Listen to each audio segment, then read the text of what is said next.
A, B, C, D, E, F, G. 3, 4, make it with us throughout the war. He tried to seek a friendly Tesla Models police tank. Non-disposable hero in a cockpit of hand. It's a serial killer, completely sugar-free, drowning enemies in pots of herbal tea. Welcome back. Today's topic is pendulums. And we'll start with some basic principles of this move and learn some easy stuff for beginners as well as some advanced stuff for advanced people. Let's go! As we learned in the previous lessons, off and spinning basically consists of several basic moves, such as, for example, 2-beat weave or spin, or recently we learned the flaps. And all these basic moves have a timing of 1, 2. 1, 2, typical 2-beat timing.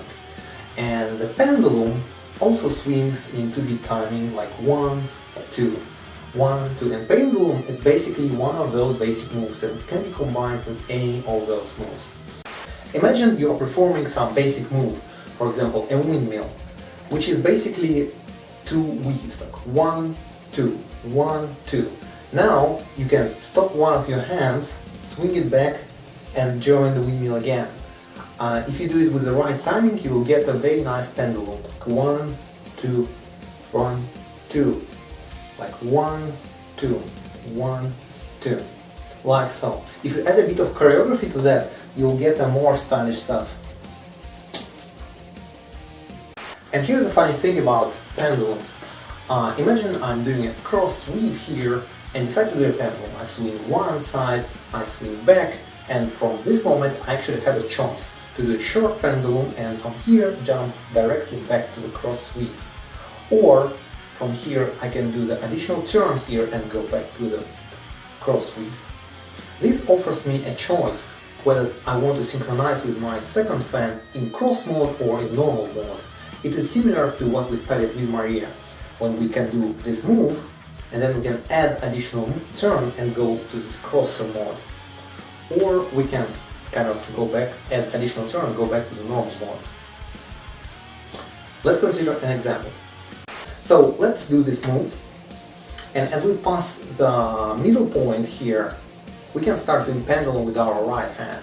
So it swings to one side, the other side, and from here, for example, I decide to do short pendulum, so I kind of fall behind the shoulder, and then I can start the crosser.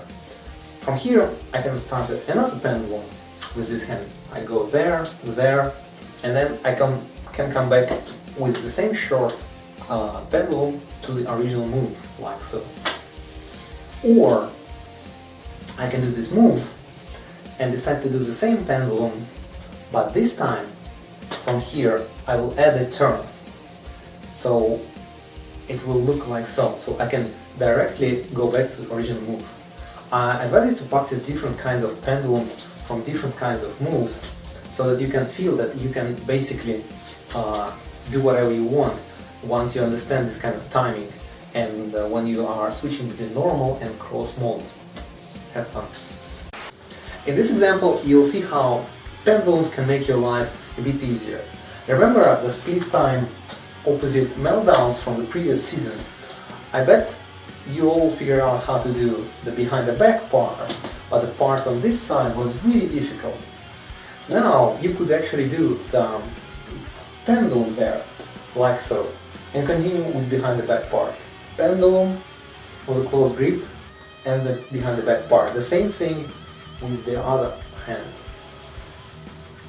Pendulum here and the behind the back stuff here. So altogether it becomes really easy move. Or even with the behind the hand variation. Or even you can actually turn with it.